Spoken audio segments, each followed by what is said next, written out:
हा आपल्याकडे slip डिस्कचा patient आलेला आहे. स्लिप डिस्क म्हणजे मणके जे मानेचे जे मणके आहेत, मानेपासून कमरेपर्यंतचे जे मणके आहेत, तर या मणक्यांच्या 2 मणक्यांमधली जी गादी असते ती सरकते, ज्याला आपण स्लिप डिस्क म्हणतो. तर या पेशंटमध्ये साधारणतः पूर्ण कमरेपासून पायामध्ये पेन असतं, टिंगलिंग असतं म्हणजे मुंग्या येतात आणि सुन्नपणा असतो, ज्याला आपण नमनेस म्हणतो. तर या पेशंटमध्ये या 2 पॉइंट्सवरती पेन आहे आणि यांना सोबतच सर्व्हायकल पण आहे, तर या पॉइंटवरती पण त्यांना पेन आहे. तर या पेशंटसाठी आपण कपिंग ही प्रोसिजर करणार आहेत. तर कपिंग म्हणजे काय, तर या ठिकाणी आम्ही कप लावतो जिथे मॅक्झिमम पेन आहे त्या ठिकाणी आणि तिथून थोडंसं ब्लड आपण काढून घेतो. तर त्यामुळे पेशंटला तिथं रिलॅक्स वाटतं. तर यासाठी आपण सुरुवातीला हे जे 2 पॉइंट मार्क केलेले आहेत त्यावरती आपण कप लावूयात. या प्रकारे निगेटिव्ह व्हॅक्यूम क्रिएट करून आपण हे कप लावतो इथे.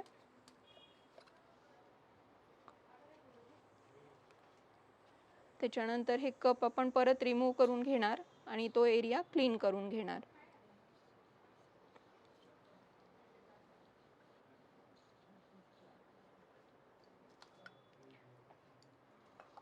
आता हे सुरुवातीला जे कप लावले आहेत तर याच्यामध्ये जे ब्लड सर्क्युलेशन आहे ते या जागी आपण कॉन्सन्ट्रेट करतो. त्यामुळे जेव्हा आपण प्रिक देतो तर ते ब्लड इझिली बाहेर येतं.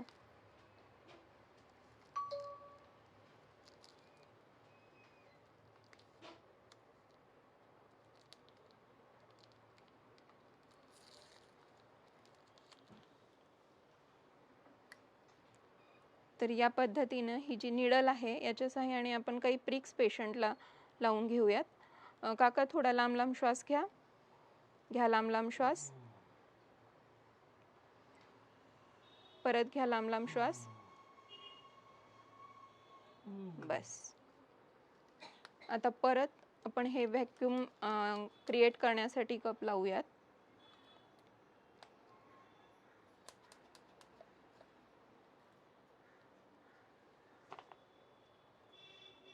आता यामध्ये तुम्हाला दिसेल की ब्लड हे हळूहळू बाहेर येत आहे.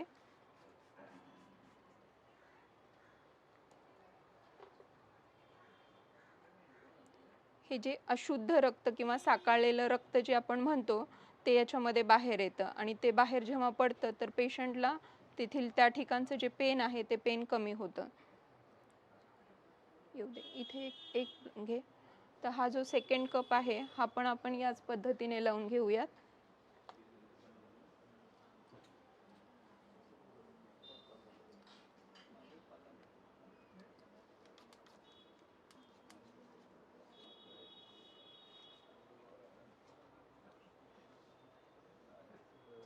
क्लीन कर.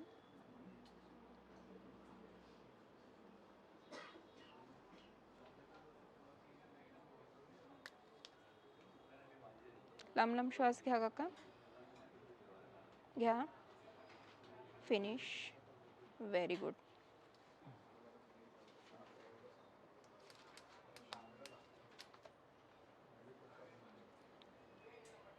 आता या साईडमध्ये आपण पाहत असाल की बरंचसं ब्लड कपमध्ये जमा होतंय, तर ते आपण क्लीन करूयात.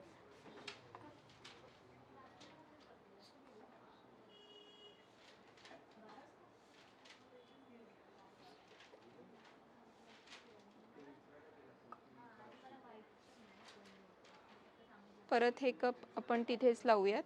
जोपर्यंत ब्लड येतंय तोपर्यंत आपण तिथे ते कप लावूयात. बऱ्याच वेळा हे जे ब्लड आहे आत्ता जेवढं ब्लड आले त्याच्यापेक्षा पण जास्त प्रमाणात येऊ शकतं, तर घाबरायचं कारण नाही आहे. ते जे ब्लड जेवढं तिथे साकाळलेलं आहे तेवढं ते नॅचरली निघेल.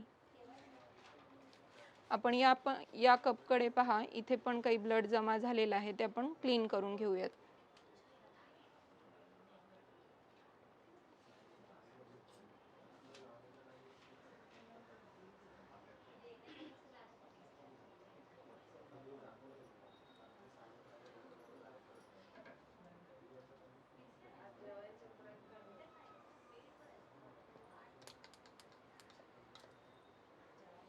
तर या पद्धतीनं हे ब्लड जोपर्यंत निघेल तोपर्यंत आपण एक कप लावूयात. साधारणतः 2 ते 3 वेळा कप लावायची गरज असते आणि त्यानंतर हे ब्लड पूर्णपणे बंद होईल आपोआप. तर मेनली ऑर्थो प्रॉब्लेम्स म्हणजे अस्थिरोगाशी निगडीत ज्या व्याधी आहेत, ज्याच्यामध्ये पेन खूप असतं पेशंटला, तर त्याच्यासाठी ही प्रोसिजर आम्ही करतो. याला वेट कपिंग असं संबोधलं जातं. तर मोस्टली कंबरदुखी, मानदुखी, गुडघेदुखी, अँकल जॉईंटला पेन असेल, रिस्ट जॉईंटला पेन असेल, तर त्या ठिकाणी हे आपण करतो. इवन पॅरालिसिसचे जे पेशंट असतात, काही पेशंटमध्ये स्टिफनेस असतो, म्हणजे हात आणि पाय हे कडक झालेले असतात. तर अशा पेशंट्सना पण आम्ही कपिंग करतो आणि त्याचे उत्कृष्ट रिझल्ट्स आहेत.